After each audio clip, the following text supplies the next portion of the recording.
In the far east of the Warhammer world lies a land of great riches, a culture of reverence and harmony, and an empire that has stood the test of time.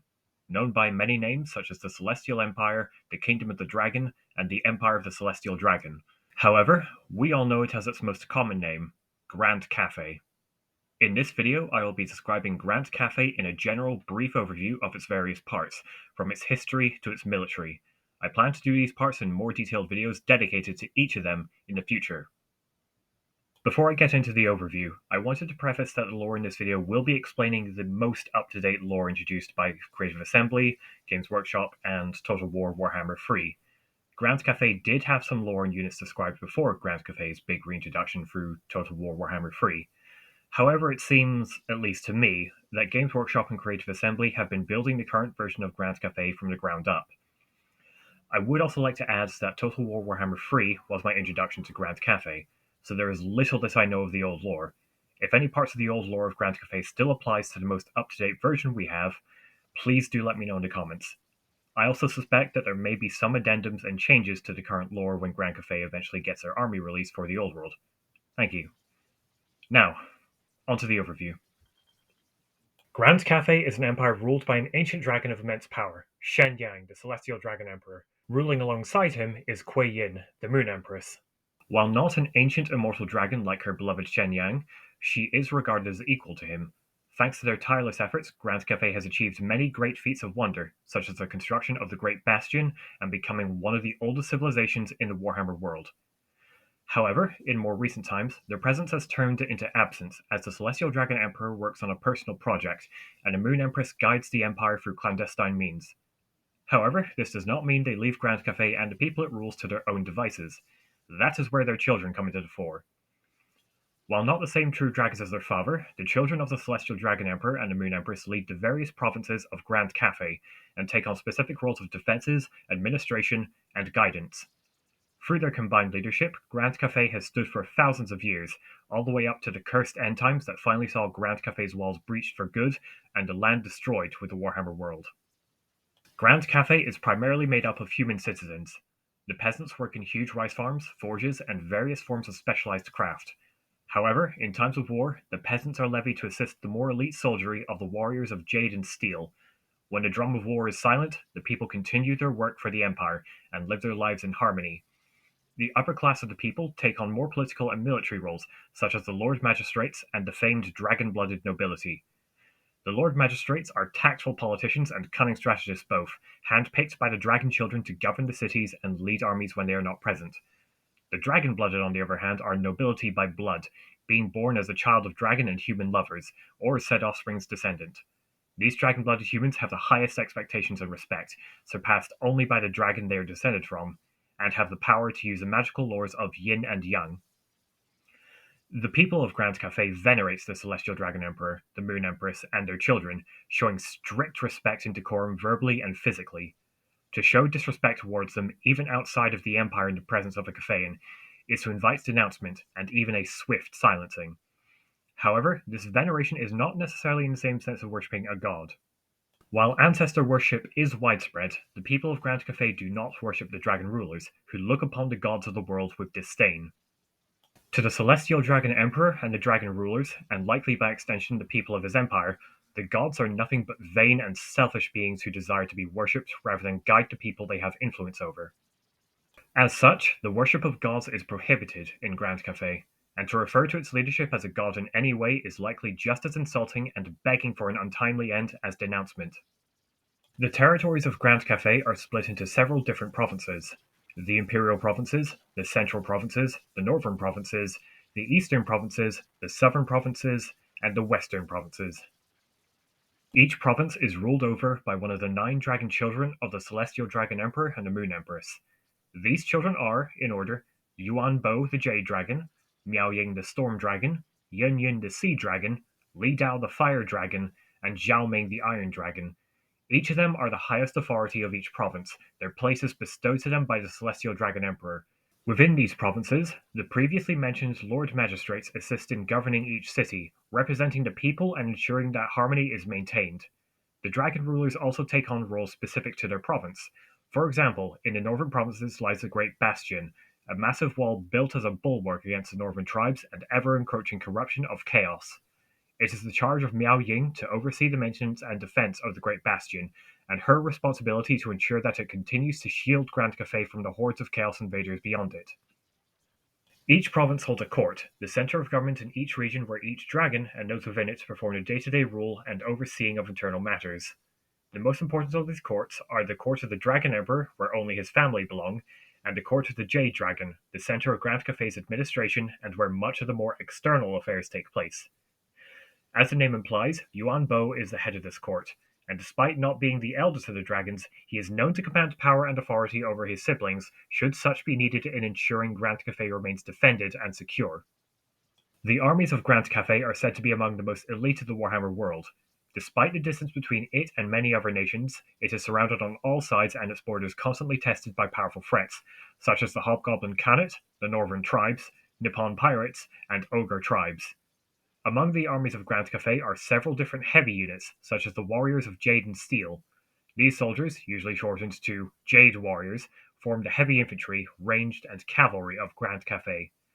They present a wall of blaze and shields as their enemies charge towards them, numbers thinned by crossbow bolts and gunfire before they break on the wall, only to then be trapped and run down by lances and hoofs. The infantry of Grand Cathay are drilled to stand in tight formation as a bulwark, remaining completely still in the face of the enemy. Each city in Grand Cathay ensures that a garrison of warriors of Jade and Steel are maintained in order to keep peace, ensure harmony, and defend against enemy sieges. In times of war, the peasants they protect are levied to assist with spear and bow, forming the true backbone of Grand Cathay as their vast numbers swell battlements and battlefields. It is the duty of these levies to blunt the enemy's attacks before retreating through command or broken morale, so that the elite warriors can finish the job. Above them all, however, are the Celestial Dragon Guard. The Celestial Dragon Guard, armed either with halberds and shields or crossbows, form the personal bodyguard of the Celestial Dragon Emperor, yet can also be found amongst the armies of Grand Cathay. They bring the might of the Celestial Dragon Emperor with their resplendent golden armor and exceptional skill, yet their numbers are minuscule in comparison to their fellow Jade and Levy soldiers. Some are even blessed to ride as flying cavalry atop Great Longma. Grand Cathay also boasts the power of guns and cannons among its forces, bringing to bear short-range Iron Hill guns, contrasted by far longer-range crane guns. Where the Iron Hill guns fire out shotgun blasts of shrapnel in close quarters, the crane guns are mounted atop large shields as a Jezzail-style crew to snipe targets of high value. Behind them, the artillery of Grand Cathay fire flaming volleys from their grand cannons and fire rain rocket batteries. From on high come the fire of the same crane guns and rocket batteries from sky lanterns and sky junks, as they survey the battlefield for any units attempting to hide and ambush the ground forces. When the armies of Grand Cathay require more imposing, raw strength, the lions of Jade and Jet pounce upon their enemies with feline cunning and agility. When Grand Cathay is truly under threat, however, the ground rumbles as the terracotta sentinels, scattered around Grand Cathay in silent stillness, now awaken and march to destroy those who dare threaten the Empire. These armies are led by the Lord Magistrates, Dragon-blooded Shugengan, Celestial Generals, and the Gate Masters. They are also bolstered by the Astromancers, practitioners of the lore of heavens, who are known to ride upon the war compasses of Wuxing. While not so commonly employed as the Astromancers due to their unsanctioned practices, the alchemists of Grand Cathay are known to also lend their skills in the arts of metal to bolster the bulwark of Grand Cathay's armies. When the threat requires Grand Cathay's greatest strength brought to bear, the dragon rulers step onto the battlefield, bringing their magical might and dragon forms to break their enemies and show them what it means to stand in opposition of the Celestial Empire. The lands of Grand Cathay are greatly varied across the Empire's territories, from deserts of both sand and warpstone to the west, to the riverlands and coasts of the east. Traveling from province to province in Grand Cathay can feel as if you have crossed into different lands entirely. The mountains stretch steeply into the skies, surrounded by floating islands that hover peacefully in the air. Rice fields and farms cover the more fertile lands, and forests of deep green and vibrant pink can be found covering the landscape. All across these lands can be found the villages and cities of Grand Cathay. Its capital is Weijin, located in the Imperial Provinces to the northeast. To the south lay the Mountains of Heaven, which bordered the lands of Ind and Koresh, frequently suffering assaults that must be driven off by Li Dao. These lands are rich with bamboo forests and home to tribes of monkey warriors who live alongside the Cathayan humans within the southern provinces. In the west lay the remote regions of the Warpstone Desert and the bordering mountains of Morn. As the name implies, the lands of the western provinces are home to many pieces of warpstone, which corrupt all who travel through the desert unprotected. Yet it is also home to the Ivory Road, the path of trade to the west, where caravans pass through to bring their exotic goods and riches to the Empire of Men, kingdoms of Bretonnia, and beyond. Finally, in the center of Grand Cathay are the heartlands, where much of the farming takes place. The central provinces are the breadbasket that feeds Grand Cathay, and is the destination of the more ambassadorial and diplomatic travelers from within and without. Close to home are the northern provinces, a land of industry and forge, and the home of the Great Bastion. The city of Nangao is alive with production, ensuring the Great Bastion remains with a full stockpile of ammunition, arms, and rations. Yet the province that draws the most attention from many are those of the eastern provinces.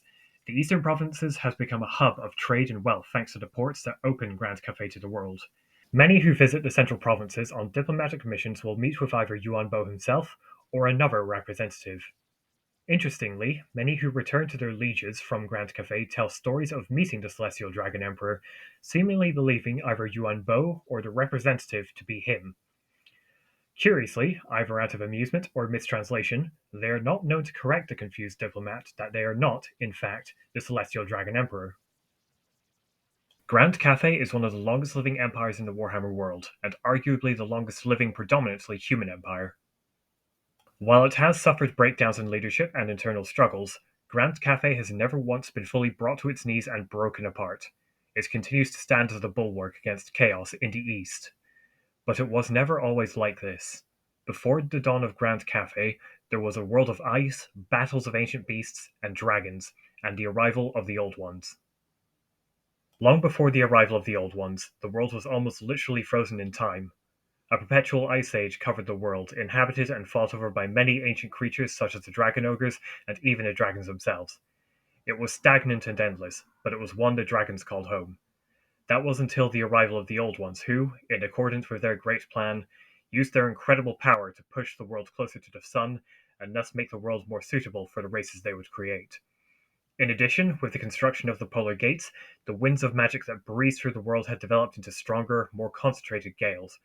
The world as the dragons knew it had changed. In this time of climate upheaval, the dragons would face one of two options: destroyed by the turbulent changes and still rampaging enemies, or hibernate and await the passing of the Old Ones and their creations. Some dragons even chose to work alongside one of their creations, the elves upon their island home of Ulthuan. However, Shen Yang would instead watch from afar, observing the Old Ones and supposedly communicating with them, and then the humans that would be settling all across the Old World. However, disaster would strike. The polar gates created by the Old Ones had suddenly fractured and broken open as Chaos's violent corruption forced itself into the world and began to take over. Shen Yang, realizing the threat posed by Chaos, would choose this as the time to come out of hiding, to guide humanity, and rise as the Emperor of No, not that one!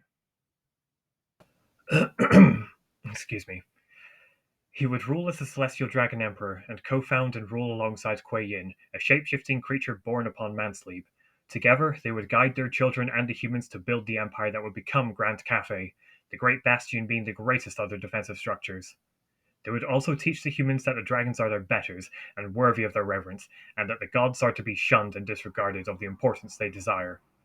After this time, however, they would both disappear. Grand Cathay would face one of its greatest challenges as the age of darkness and disharmony fell upon it. The dragon children would begin to infight, borders would weaken, and the throne of the empire would even be sat upon by the Monkey King for a short time. But order would be restored upon the return of the Celestial Dragon Emperor and the Moon Empress. The empire is insular and built upon the philosophies of harmony, unity, and a society of collectivism. To some, this is true order. To others, stagnancy that must be broken and changed. Zinch, or as the Cathayans would reluctantly utter, Qian Qi, has long been the greatest foe of Grand Cathay. But Grand Cathay would hold until the final days of the end times, and with the cheers of its warriors and the roaring of the dragons, they would not go quietly into the darkness. And with their reintroduction and expansion in Total War Warhammer III, and hopefully soon the Old World, the Dragon of Grand Cathay will roar. Thank you very much for listening to this video. If you've reached this endpoint, thank you even more so. I wanted to make this video to express my love for the faction and to try my hand at making lore videos on the subject of Grand Cathay. I would like to make further videos going more in depth into various other subjects. I understand that there are things I have glossed over or made little mention of that are important to the lore and history of Grand Cathay. The world of Warhammer Fantasy, and now the Old World, is one rich with lore and details, but I wanted this video to just be an overview, and an introduction for those unfamiliar with Grand Cathay lore-wise. If there are things I have missed, or any specific parts of Grand Cathay you would like to hear more about, please do leave a comment to let me know. Finally, one last thank you for taking the time to listen to this video. Remember, nothing endures without harmony, and harmony only endures through us.